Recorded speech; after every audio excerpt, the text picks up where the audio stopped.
بسم الله الرحمن الرحيم. الحمد لله رب العالمين، والصلاة والسلام على خير خلقه أجمعين محمد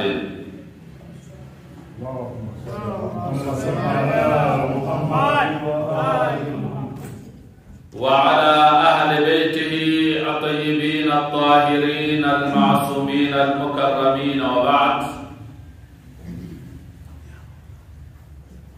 قال الله تعالى في محكم كتابه المجيد: فمن حاجك فيه من بعد ما جاءك من العلم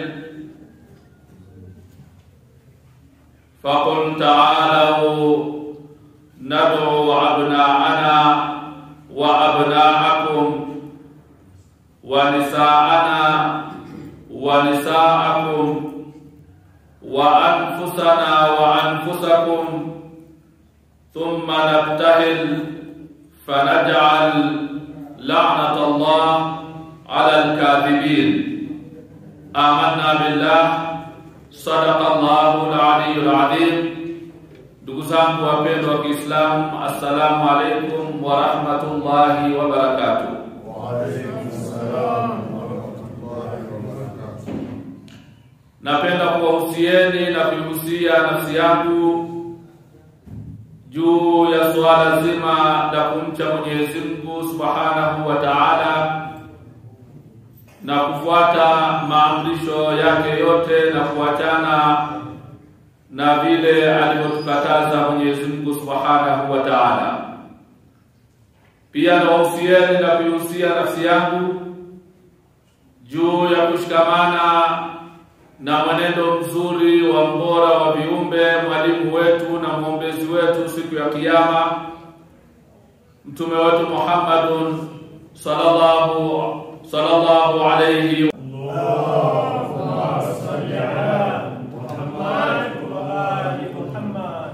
Tuko ndani ya masiku matukufu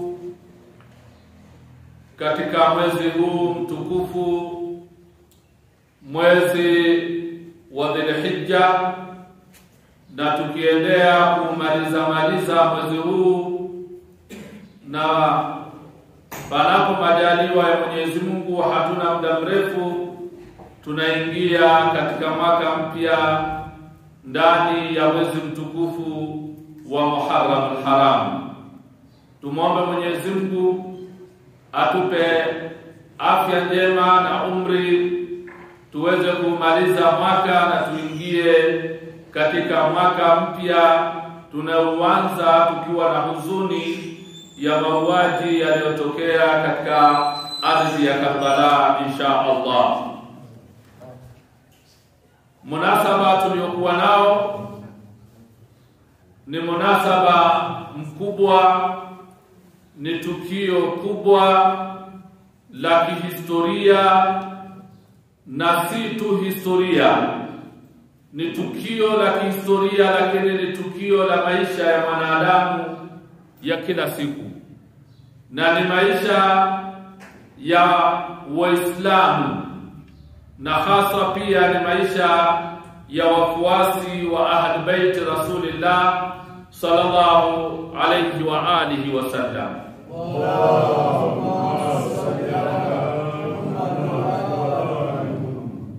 Tukio la maapizano la mubahala, maana yake ni maapizano. Makundi mawili yanaapizana kuhusiana na jambo ambalo hawajakubaliana nalo. Mmoja anaunga na mwingine anakataa.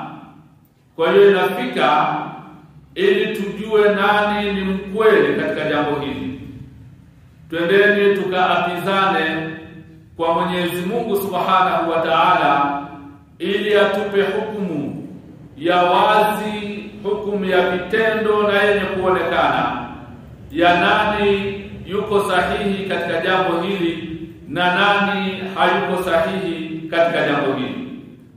Kwa hiyo ni historia iliyotokea, lakini maisha haya ya mabishano baina ya wanadamu, baina ya Waislamu ni matukio ambayo tunayoishi nayo, ambayo wakati mwingine yanakulazimu kuwapizana. Ijapokuwa tumezoea kuapa katika mambo mengi ambayo unazungumza na mwenzako, utaapa kwa jina la Mwenyezi Mungu, utaapa. Hayo ni maisha ya kila siku ambayo tunaishi nayo.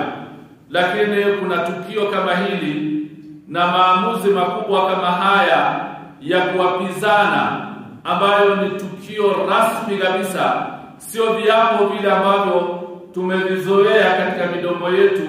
Unaapa mchana kutwa, hata jambo la kawaida sana unaapa. Viapo havipendezi sana kwa Muislamu kuapa hapa, na wakati mwingine ukiapa kama ni jambo la kipuuzi unapigwa faini, kuna kafara, kuna tukio au kuna dhambi ambayo unaweza kaipata.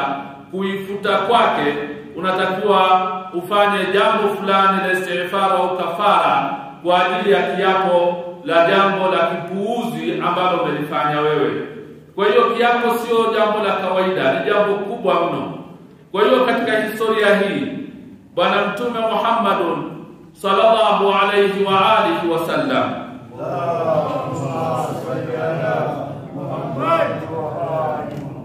aliapizana na manaswara wa Najran kutoka Yemen. Yemen, ndugu zangu, ilikuwa ni nchi kubwa, ina utawala mkubwa, ni nchi yenye historia kubwa. Hata katika zama zetu hizi ni nchi ambayo haijatawaliwa hata na ukoloni wa aina yoyote katika karne hizi. Kwa hiyo ni nchi ambayo ina historia kubwa. Ukisoma kisa cha Nabiullahi Suleiman na yule mwanamke na tukio la Hudhud kwenda kujua yanayofanyika katika mji wa Yemen, na Hudhud akamletea habari Nabiullahi Suleiman ya kumwambia kuwa nimekwenda katika mji unaitwa Saba. Mji huu huko Yemen, nimemkuta mwanamke anawatawala watu, yeye ndio kiongozi mkuu na amepewa nguvu sana ya utawala. Mwanamke yule ufalme wake ni mkubwa, ana jeshi kubwa, ana uchumi, mali ni nyingi walizokuwa nazo katika mji huo wa Saba. Lakini tatizo lao kubwa, nimewakuta wanaabudu jua kinyume na Mwenyezi Mungu Subhanahu wa Ta'ala. Habari hii ameileta Hudhud kwa Nabiullahi Suleiman. Haina haja ya kuingia katika kisa hicho, lakini nataka kukwambia historia ya nchi hii ni kubwa kuanzia wakati ule, na ikaendelea mpaka tukio la tembo katika zama za kuzaliwa mtume wetu Muhammadun sallallahu alayhi wa alihi wasallam.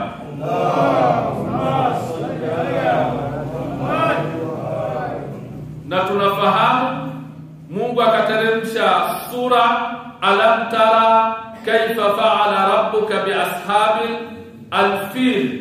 Jeshi kubwa limetumwa kutoka Yemen kwenda Maka kwa ajili ya kwenda kuibomoa Kaaba, na lengo ili watu waanze kwenda kufanya ibada zao Yemen, ambao walikuwa wamejenga hekalu kubwa sana, wamejenga kanisa kubwa sana.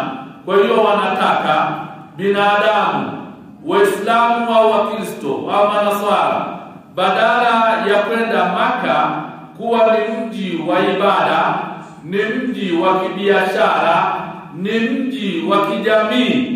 Maka ilikuwa imekusanya mambo yote, watu wote wanakusanyika maeneo hayo. Kwa hiyo anataka kubadilisha watu, badala ya kuelekea Makka waende katika nchi ya Yemen. Kwa hiyo akatuma jeshi kubwa ambalo linaongozwa na tembo pamoja na maaskari wengine kwenda kuivunja Al-Kaaba. Mungu akateremsha hii sura kuelezea kuwa hilo jambo haliwezekani, na kweli halikuwezekana. Hiyo ni historia kwa ufupi katika nchi hii ya Yemen.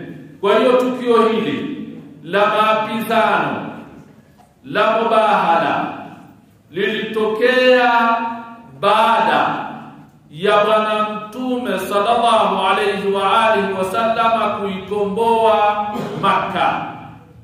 Bwana Mtume alipofukuzwa katika mji wa Makka akahamia Madina, miaka kadhaa ikaenda, baadaye akapata nguvu, akarudi katika mji aliozaliwa Makka na kwenda kuikomboa Makka. Sasa alipoikomboa Makka, iko chini ya utawala wa la ilaha illa Allah Muhammadun Rasulullah sallallahu alayhi wa alihi wasallam. Allahumma salli ala Muhammad wa ali. Ushindi mkubwa huu uliopatikana, idha jaa nasrullahi wal fathu wa ra'aita an-nasa yadkhuluna fi dinillahi afwaja, watu wanaingia katika dini ya Mwenyezi Mungu makundi makundi, kwa sababu mji wa kibiashara, mji wa ibada, mji wa kijamii, mji ambao unawakusanya watu wote. Waislamu wanakwenda pale, washirikina wa Makka, Makuraishi wana masanamu yao pale wanayaabudu, na kila mmoja katika wale ana mungu wake amemweka pale. Kwa hiyo ni mji ambao unawakusanya watu wengi. Sasa uko chini ya Bwana Mtume, masanamu yamekoromoshwa, hayako tena.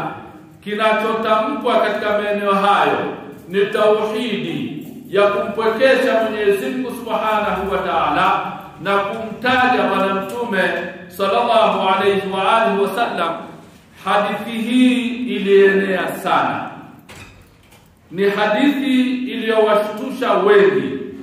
Kwa hiyo habari zake zilifika maeneo mengi sana, na Bwana Mtume nguvu ile aliyokuwa nayo akaanza kutuma wajumbe katika miji tofauti tofauti kuwaita watu walioko kule katika miji ile waingie katika dini. Kwa hiyo akawa anatuma ujumbe maeneo huku, kila mahala anatuma ujumbe Mtume wetu Muhammad sallallahu alayhi wa alihi wasallam. Allahumma salli ala Muhammad wa ali. Miongoni mwa maeneo aliyotuma ujumbe Bwana Mtume na ukawafikia ni ujumbe uliopelekwa Yemen, na ukawakuta wataalamu, matajiri, wasomi, viongozi, manaswara wa Najran wakafikiwa na ujumbe huu. Ujumbe huu uliwashtua sana kuwa Muhammad sallallahu alayhi wa alihi wasallam anatuita tuingie katika dini yake. Na barua aliyoandika Bwana Mtume sallallahu alayhi wa alihi wasallam kidogo ilikuwa ni kali, kuambia ingieni katika dini ya Kiislamu, na kama hamtoingia mtalipa fidia, na msipolipa fidia mkakataa, mtakuwa mmetangaza vita. Na wao ni wakubwa, wana nguvu, wana mali, wana jeshi. Wakaona hili jambo haliwezekani, lakini wakashauriana, kwa sababu walikuwa ni wasomi na wana busara na wana hikma. Wakashauriana wakasema, hapana, huyu mtu anayeandika namna hii atakuwa anajiamini. Kwa hiyo tukitumia mabavu tunaweza tukajiumiza wenyewe. Angalieni watu walivyokuwa na busara na hikma. Ni manaswara wa Najran Ndio hapo tukaambiwa chukueni hikma hata ikiwa katika midomo ya mbwa. Unaweza kujifunza somo kutoka kwa mtu ambaye ulikuwa hujamtegemea. Mwenda wazimu anaweza kukupa somo likakuingia katika moyo wako na ukaelewa nini maana ya Mwenyezi Mungu Subhanahu wa Ta'ala na nini maana ya tauhidi. Sio tu angalie huyu Muislamu mwenzako, la hasha. Unaweza kujifunza mahala popote. Ndivyo anavyotueleza Amir al-Mu'minin Ali ibn Abi Talib alayhi salam. Allahumma salli ala Muhammad. Wakasema barua hii haiwezi kuandikwa kawaida, mtu sio wa kawaida huyo.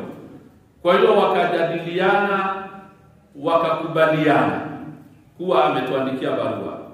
Sisi ni wasomi, tunaelewa vizuri dini aliyokuja nayo Nabii Isa ambayo ni Yesu, dini aliyokuja nayo Musa, dini aliyokuja nayo Daud, dini za mitume waliopita tunazijua vizuri. Na yeye anasema na yeye ni mtume na ameandika barua na waiteni katika dini aliyokuja nayo Ibrahim, aliyokuja nayo Isa, aliyokuja nayo kadhaa, na ambayo nimekuja nayo mimi Muhammadun sallallahu alayhi wa alihi wasallam. Allahumma salli ala Muhammad.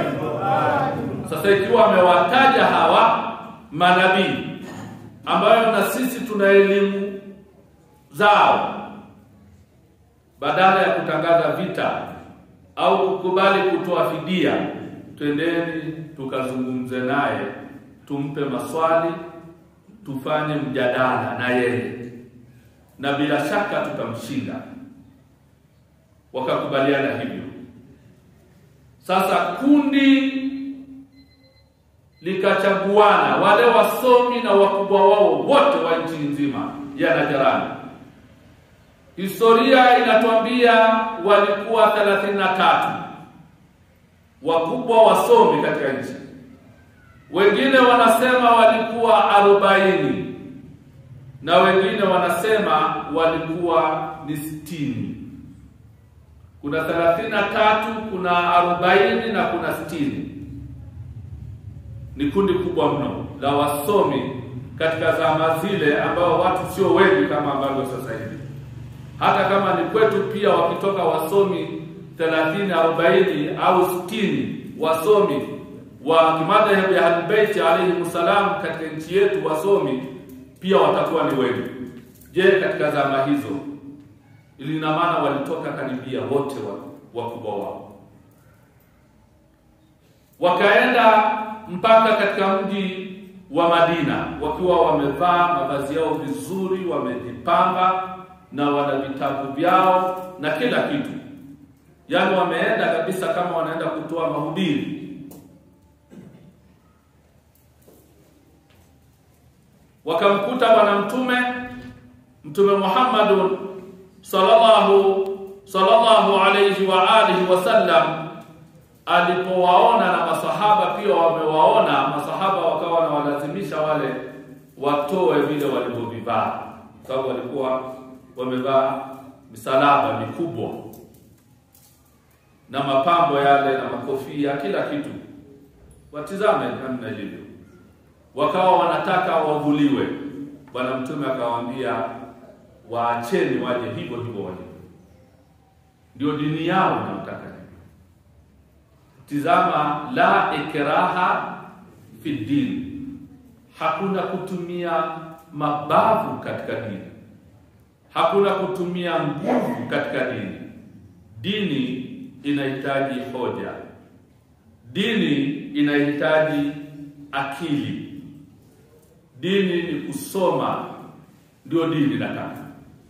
Lakini kutumia mabavu, kutumia nguvu, kulazimisha, Mungu alishakataa.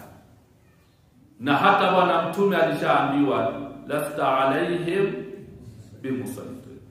Hukuwa wewe ni mwenye kuwatweza nguvu, kuwalazimisha katika jambo hili. Wewe kazi yako ni kufikisha tu, nje ya hapo sio kazi yako. Kwa hiyo hakuna nguvu. Kawaambia waacheni waingie. Wakaingia, wakatoa salamu za kwao. Mtume akawaitikia. Wakakaa, wakawa na mazungumzo mengi. Mtume anawahadithia kuhusu uzuri wa dini ya Kiislamu. Wanasikiliza, wanaona maneno yanawaingia. Baada ya Mtume kumaliza, hakugusa ya kwao, aliongea uzuri wa dini ya Kiislamu. Na ndivyo ambavyo unatakiwa uwe. Zungumza mazuri yako uliokuwa nayo. Uislamu ni pambo, lipambe lenyewe, halina haja ya kuchukua mapambo mengine nje kwa ajili ya kuupamba Uislamu. Sibghatullah wa man ahsana min Allahi sibgha, lenyewe ni pambo, linajitosheleza. Ni wewe tu kauli yako na ufahamu wako na hikma na busara uliokuwa nayo kuwazima katika dini. Ndio hapo tunaipeleka dini kwa matamanio na kwa rai. Kwa hiyo Bwana Mtume akawaelezea kuhusu dini aliyokuja nayo, uzuri, vitu ambavyo anavikataza na vitu ambavyo anaviruhusu, vya halali na vya haramu. Unataka yote, wakasema yote ni mazuri, tumekubaliana nayo. Kiongozi wao baada ya kuona kuwa ni kama watu wake wote wameshasalimu amri, wameshakuwa wapole kwa maelezo mazuri ya Bwana Mtume sallallahu alayhi wa alihi wasallam,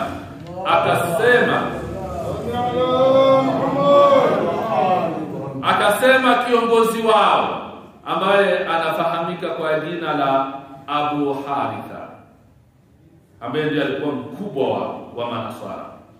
Kamwambia Mtume, ewe Muhammad, tumekuelewa, yote uliyosema yako sahihi, lakini ma taqulu fil masihi,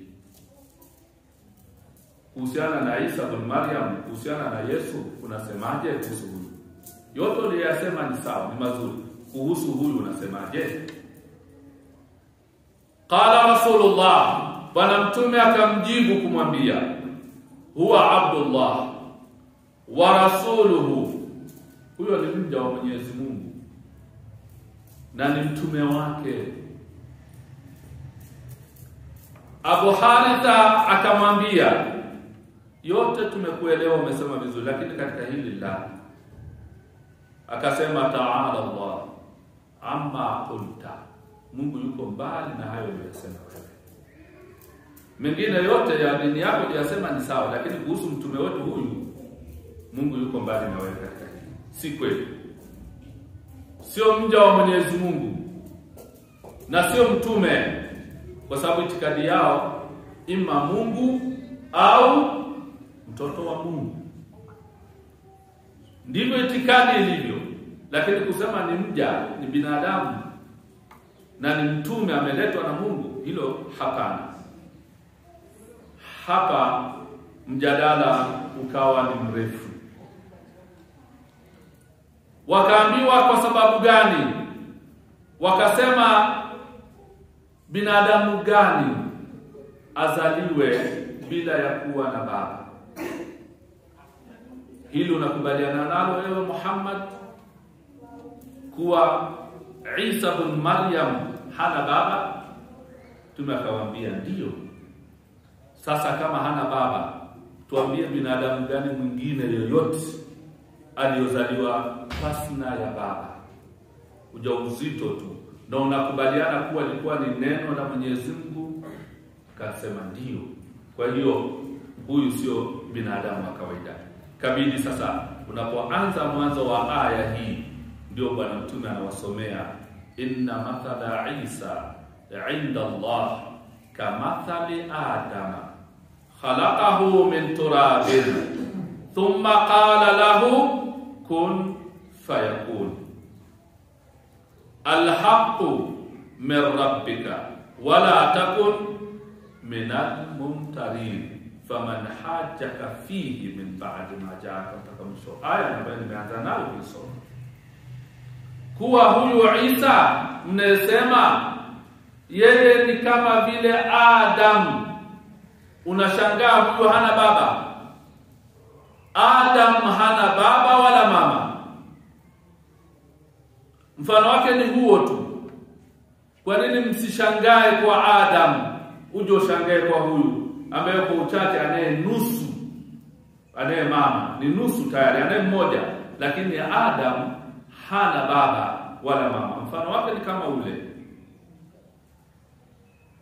Na haya yote ni amri ya Mwenyezi Mungu, ni kun fayakun. Si mnajua Mwenyezi Mungu akisema jambo na linakuwa? Wanasema ndio. Kwa nini hili msiamini kuwa Mungu alisema Maryam awe na ujauzito wa Isa na ikawa? Lakini hawakusalimu amri katika hilo.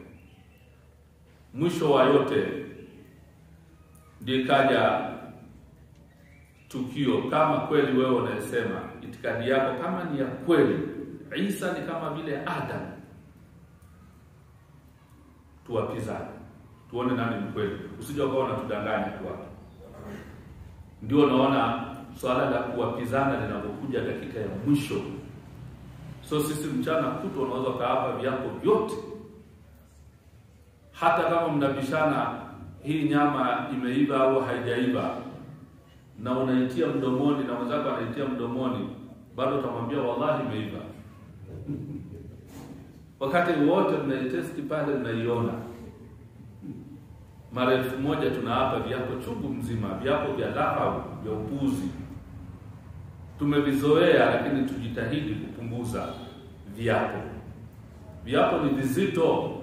Ndio maana tumezungumza mara kadhaa, hata wafuasi wa Al-Bait walioko Karbala, viapo vyao, hasa wale mabedui, huwa wanaenda kuwapizana katika haram ya Abul Fadl al-Abbasi salawatullahi wa salamu alayhi. Allahumma salli ala Muhammad wa ali. Wamekwaruzana, wamezozana, wameigiana, wametuhumiana, hawapelekani mahakamani. Mabedui wa Karbala na maeneo ya jirani hawapelekani mahakamani, hawaendi kwa kadhi, wanaenda kwa Abul Fadl Abbas. Twende tukapizane pale, na majibu huwa yanatoka pale pale. Hivyo ndio viapo vinatoka moyoni, sio hii nyama imeiva au haijaiva na wote mnakula, lakini mnaapa kuwa imeiva. Mwingine akwambia chumvi imekolea haijakolea, unamwambia wallahi imekolea, na viapo juu. Hivi ni viapo ambavyo havina kazi, tuvipunguze. Sasa angalieni msururu huu wa maelezo haya yote ya Bwana Mtume na manaswara hawa, mpaka viapo vinakuja dakika ya mwisho namna hiyo. Ushahidi wote na watu hawataki kuamini. Ndio hiyo tunasema la ikraha fi din, hakuna kutumia nguvu. Twendeni tukaapizane ili tuone nani mkweli katika jambo hili. Wakawa wameweka mjadala pale, tuapizane sasa hivi au la au kadha. Wala wakasema hapana, tunahitaji kujiandaa, kesho ndio tuapizane na wewe, sio leo, kesho. Ndio maana nikasema hawa walikuwa wasomi na walikuwa wanaelewa, ni wasomi hasa wanajirani, na walikuwa na busara na hikma. Hawakuwa ni watu wa kukurupuka. Na ndio Uislamu wetu, sio kukurupuka, sio kwenda mbio. Mtakuwa tulize akili, moyo, nafsi yako itulie, sio mbio mbio. Wakakubaliana kesho, na matangazo yakawa ni makubwa zaidi kuliko hata haya ya mwanzo walipokuja. Mji mzima ukawa ni hadithi inayozungumzwa, ni maapizano baina ya Mtume Muhammad, dini ya Kiislamu, na viongozi wa Kinaswara kesho katika sehemu fulani. Hii hadithi haikuwa ndogo ndugu zangu. Hadithi hii haikuwa ndogo. na uzito huu ulianzia toka wale watu walipotoka na jirani kuja Madina kuwapizana. Kwanza walipoingia Madina, mji ulitetemeka kwa namna walivyokuwa. Watu 33 au 40 au 60 kama tunavyosema historia, wanaingia na mavazi yao yale hajawahi kuonekana, na wametoka katika nchi ambayo inasifika, inaeleweka, kama historia niliyoeleza kuanzia Nabii Suleiman na kisa cha Alam Tara kama tulivyoeleza mwanzo.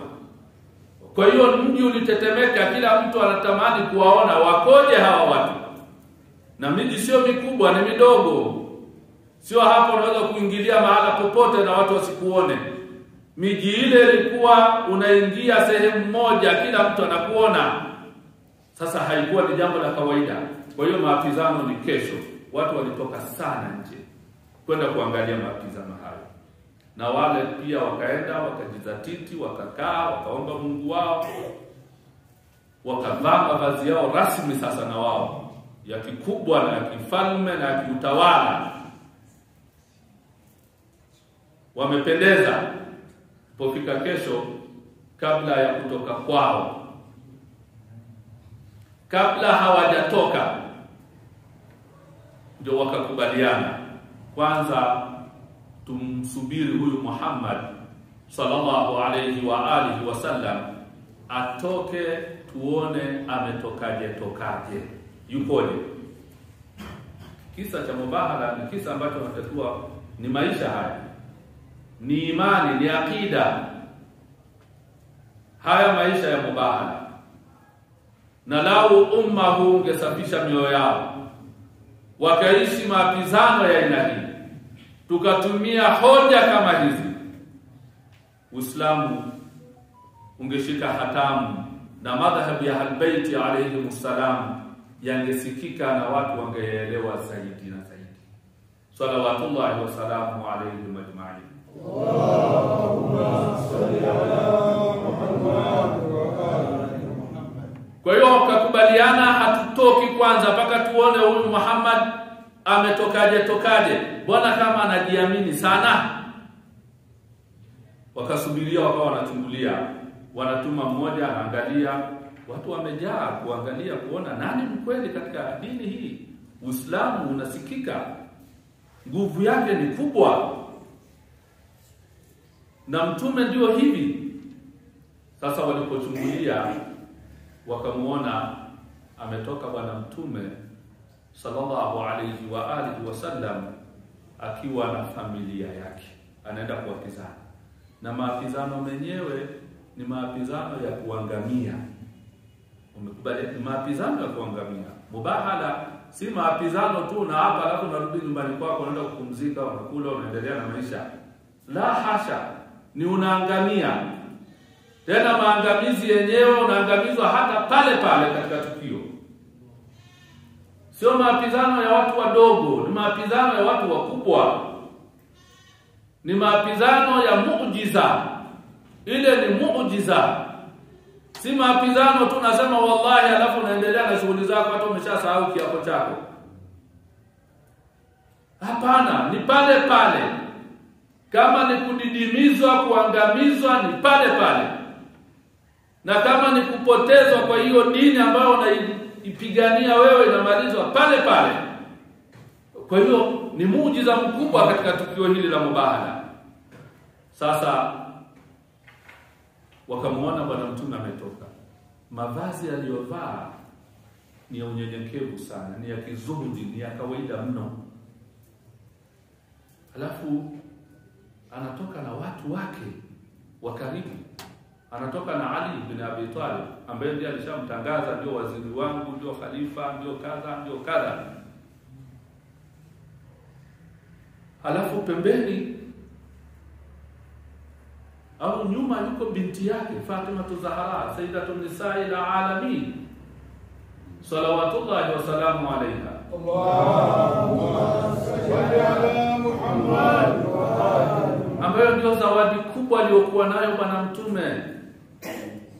Inna atainaka al-kauthar, kapewa bwana mtume zawadi. Angalia kuzaliwa kwake, kuishi kwake, kufa kwake na yanayotokea leo.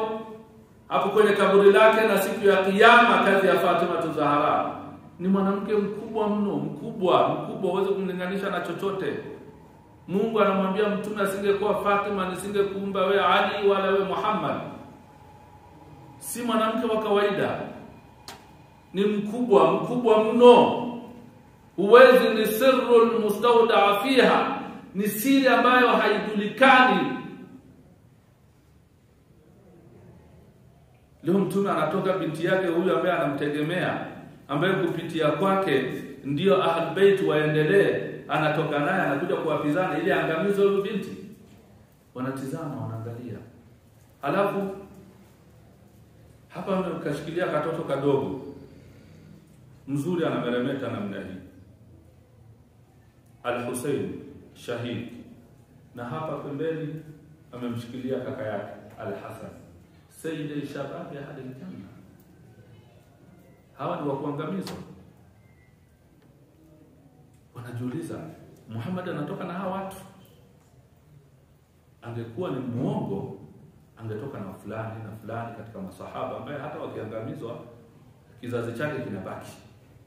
Lakini anatoka na hawa, na wakiangamizwa hawa hakuna tena utaji wa Muhammad. Ndio huyu waliokuwa wanamwambia inna shaniaka, wewe umeshakatikiwa. Sasa ameshabahatika, amempata binti anaye na amepata wajukuu, alafu atoke naye tena hadi abaki ni after tena, abaki amekatikiwa na kizazi hana. Inawezekana? Hawa watu kama tulivyosema, na busara na hikima walizokuwa nazo, wakajiuliza wakasema, la hasha, haiwezekani. Huyu jamaa atakuwa ni mkweli. Lakini hebu tumwangalie tembeaje na watoto. Alipofika katika lile eneo, umefika kwenye eneo ambalo wamekubaliana kuwapizana, akasujudu, akashikilia ule mchanga, akasujudu, na watoto na familia ile ikasujudu katika ardhi. Wanatizama. Mmoja aliyekuwa mtaalamu pale, labda ni mganga, kawaambia, mwenendo wao huu, kila hatua wanaipiga, wanapoikanyaga ardhi, na hii sijida walioifanya hii, milima fulani na iangalie na tingishika. Yaani ni kama vile milima inajiandaa kuja kutubomoa hapa, kuja kutupiga. Milima inatingishika ila wanapokanyaga ardhi. Watembea kwa unyenyekevu, lakini ardhi inatingishika, milima inatingishika. Anawaambia, naona milima inatingishika. Salawatullahi wa salamu alayhi majma'in. Allahumma salli ala Muhammad wa ali. Na mwingine mtaalamu kasema, huu mwendo huu, tembea hii wanapotembea, na kitendo hiki cha kusujudu hivi, ni kama vile Nabii Musa, kama vile fulani na fulani wakaanza kusoma, wakaanza kukumbuka walioyasoma, kwa sababu nimewambia ni wasomi hao. Wakaanza kuona historia ya manabii na mitume waliopita walikuwa wanafanya. Sasa wanamwambia mkubwa wake, tunaona dalili zote hizi za aina hii. Si mtu wa kawaida huyu, asingetoka na hawa watu, na milima hii isingetingishika, na mwenendo wa aina hii. Sasa tufanyaje? Wakashauriana tena, wakasema, la, hapa tukitoka hapa, hatorudi hata mmoja katika sisi, na hii dini yetu ndio itakuwa mwisho wake hapa. Angalieni watu waliokuwa na upeo, hawaendi kichwa, hawasemi potelea mbali. Hakuna swala la potelea mbali katika dini, ni kusoma, ni kuelewa. Mazingira yale ikabidi wasalimu amri na kwenda kulipa fidia kwa Mtume Muhammad sallallahu alayhi wa alihi wasallam. Allahumma salli ala Muhammad. Na ndio kisa kwa ufupi la tukio la Mubahala, japokuwa urefu wake na mazungumzo yake ya ziada yatazungumzwa kesho katika munasaba wake. Lakini nachowaandaa ni kuwa tuko katika sikukuu ya ushindi. Iliyopita ilikuwa ni sikukuu ya wilaya, kuingia katika ngome ya wilaya. Hii ni sikukuu ya ushindi, na hapo ndio Uislamu ulishika hatamu, na hapo ndio watu wakawaelewa zaidi Ahlul Bait ni wakina nani. Ni ushindi kwa Ahlul Bait, ni Ali waliyullah.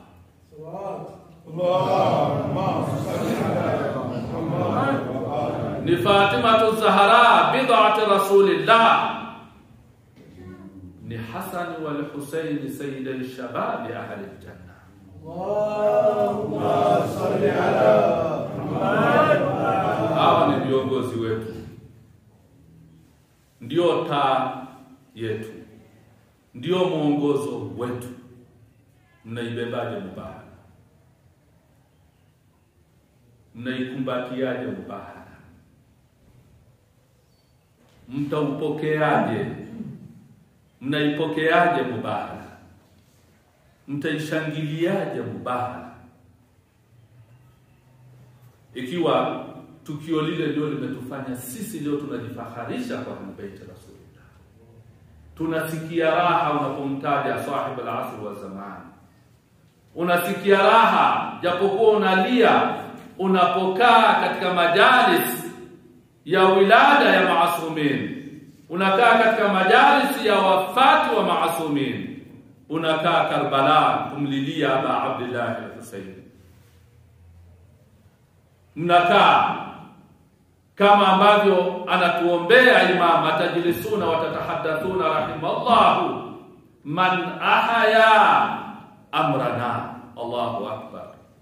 Mnakaa na mnazungumza ushindi mnao, mnakaa ushindi mnao, mnazungumza mambo yetu. Si usarabu ndio tumewapa, si uzuri ndio tumewapa, si raha ndio tumewapa. Sasa mnakaa mnazungumza. Wakasema ndio tunakaa na tunazungumza. Imamu anatuombea dua, rahimallahu man ahya amrana. Mungu awarehemu nyinyi mnayekaa na kuzungumza. Sasa tutakaa kwenye mubahala au tutapiga zogo mtaani?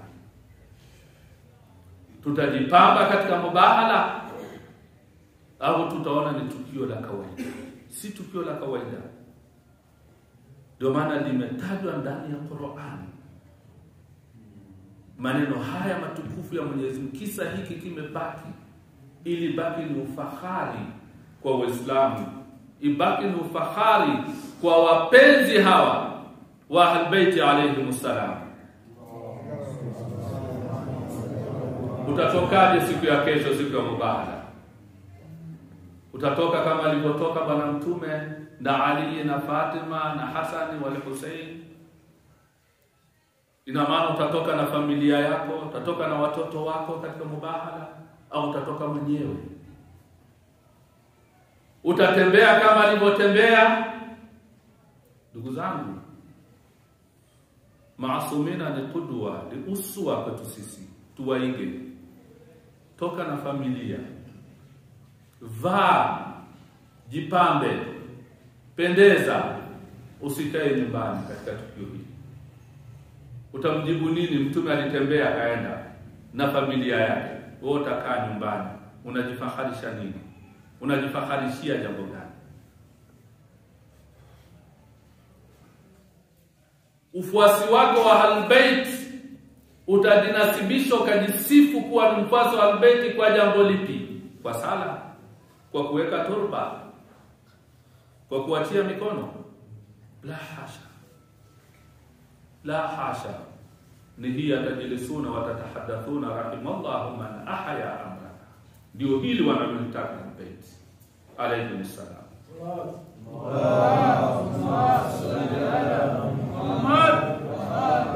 Na ndio wilaya iko hapa vile vile.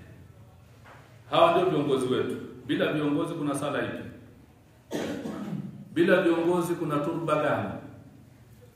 Bila viongozi kuna somo ipi? Bila viongozi hawa kuna haji gani? Bila kuwa na viongozi ambaye ni Mwenyezi Mungu na mtume wake na ahli baiti alayhi salam kama mfuasi wao. Ufahari wetu ni katika shughuli hizi, na hii ndiyo ambayo inatubakisha katika ulimwengu huu.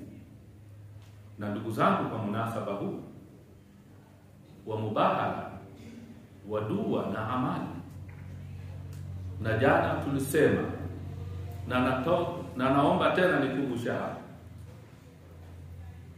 tulizungumza jana mengi hapa mchana, lakini tunachosema leo saa 10 tutasoma dua samati na dua nyingine maalum. Lengo ni kuwaombea wenzetu Jamhuri ya Kiislamu ya Iran ambayo iko katika mapambano ya kuonewa, imevamiwa, imechangiwa. Hila zote za sheitani na wafuasi wake zote zinatumika kwa ajili tu kuibomoa ngome hii, kwa sababu tu inasema la ilaha illallah Muhammadur Rasulullah. Irani haijawahi kuwa mchokozi katika nchi yoyote. Hata ingemiliki nyuklia isingechokoza nchi yoyote, hata Israeli isingechokoza Irani, kwa sababu wanamfuata Bwana Mtume. Manasara wanajirani wangelazimishwa kuingia katika dini. Mtume aliwaambia tuzungumze na waingie na mavazi yao, na hata wangeondoka pia wakiwa salama, wala wasingeguswa na mtu katika dini la ikraha. Irani asingevamia nchi yoyote. Hivyo ndivyo imani yetu kama wafuasi wa Ahlulbayt. Lakini kuambiwa Irani inaunda hii, inataka kuchokoza, inataka kuvamia, ni hila tu. Tatizo ni la ilaha illallah Muhammadur Rasulullah. Leo naona inazungukwa kila kona na maadui. Ina nguvu kweli, lakini peke yako unaweza kupambana na ulimwengu mzima, hata kama una nguvu kubwa kiasi gani. Ni manyanyaso ndugu zangu, ni manyanyaso. Tupitie kwa sahib al-asr wa zaman, ajalallahu ta'ala farajahu sharif. Allahumma salli ala Muhammad. Kuanzia majira ya saa 10, 10:30 bidaile kuendea mpaka magharibi, tutakuwa na somo cha dua samati ambazo inasoma katika al-asr ya Ijumaa. Kisha tuweke na dua nyingine namna mashekhe watakapokuwa kupendekeza Qur'an, ili tuwaombee wenzetu waweze kuwashinda maadui ambao wanavamia na kufanya mauaji, na huenda vita hivi vikazidi kupanuka zaidi, na huenda yakatumika hata mabomu ya sumu kuua. Na kama tulivyosema jana, wanalenga kuja kuangalia maeneo matukufu ya wafuasi wa Kristo. Tutashangaa haramu ya Imam Ridha inapomolewa. Mwenyezi Mungu ainusuru hawanusuru wote walioko. Haram ya Fatima Maasuma Qum na maeneo mengine. Mewasikia waziri wao ulinzi anapozungumza, wana malengo kadhaa. Miongoni, Al-Khamenei lazima auliwe. Kiongozi wa kidini mzee, busara, hikima nazo, unatamka wazi katika ulimwengu huu, alafu wewe utakao ukacheka na furahia, unaona ni kawaida na unaona hayakuhusu. Tamka wazi, Al-Khamenei lazima tumuue. Tutafakarisha vipi sisi? Amemchokoza nani? Amemuonea nani? Ni ile tu anasema hatutaki mtu adhulumiwe, basi ni ile dhulma, hataki. Na ulimwengu wote unaimba hakuna dhulma. Sasa anasema tu hawa wasidhulumiwe, hawa wasionewe, basi ndio hilo dhambi yake. Pako rusha makombora makubwa bomoa kila kitu, vunja uwe wasiokuwa na hatia kila kitu kwa sababu hiyo, alafu tufurahi na tuna tukio la mubahala na tunasema tumepata ushindi katika tukio hili la mubahala. Ushindi upi? Ushia wetu ni historia tu. Ushia si historia, ushia ni maisha. Ushia ni maisha, sio historia yenye kusimama, sio maji yaliyosimama, ni maji yanayotembea, ni chemchemu isiyokauka.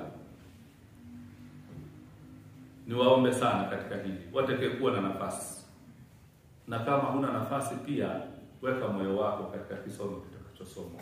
Wal asr inna al-insana lafi khusr illa alladhina amanu wa amilus salihat watawasaw bil haqqi watawasaw bis sabr. Amanna billah. Sadaqallahu al-aliyyul azim. Allahumma salli ala Muhammad.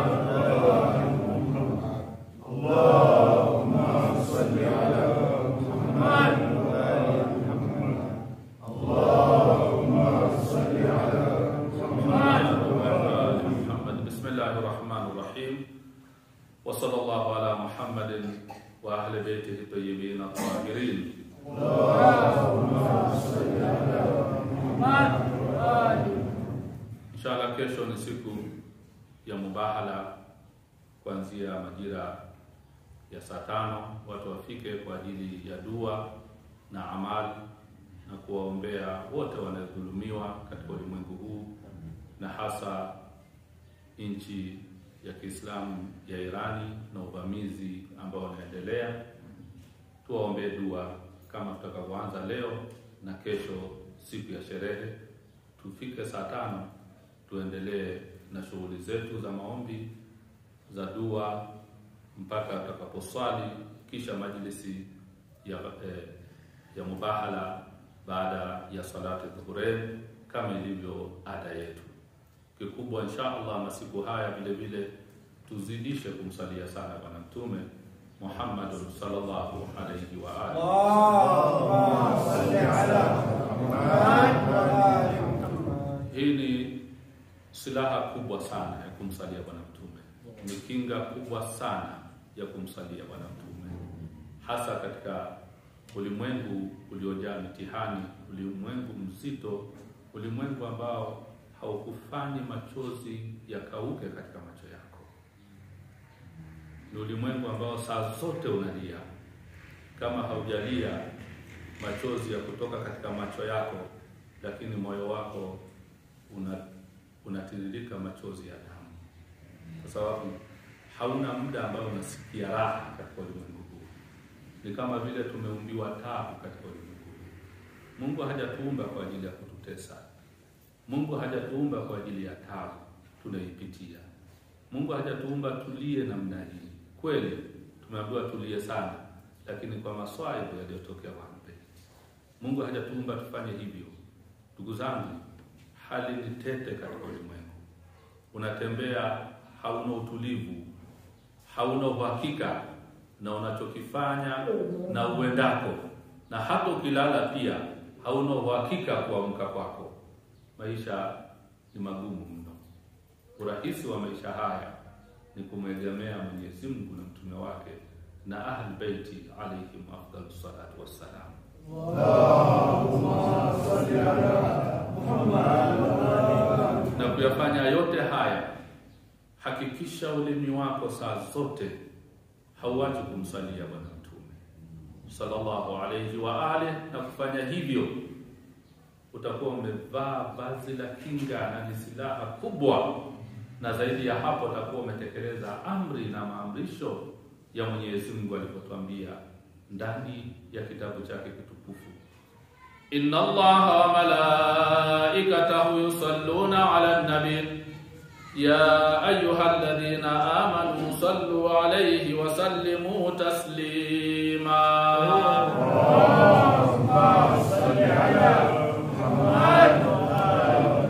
وصل على وصي رسول الله أمير المؤمنين علي بن أبي طالب. اللهم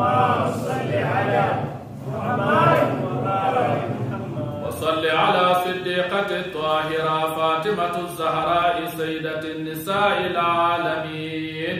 اللهم صل على محمد وصل على سبطي الرحمة وإمامي الهدى الحسن والحسين سيدي شباب أهل الجنة.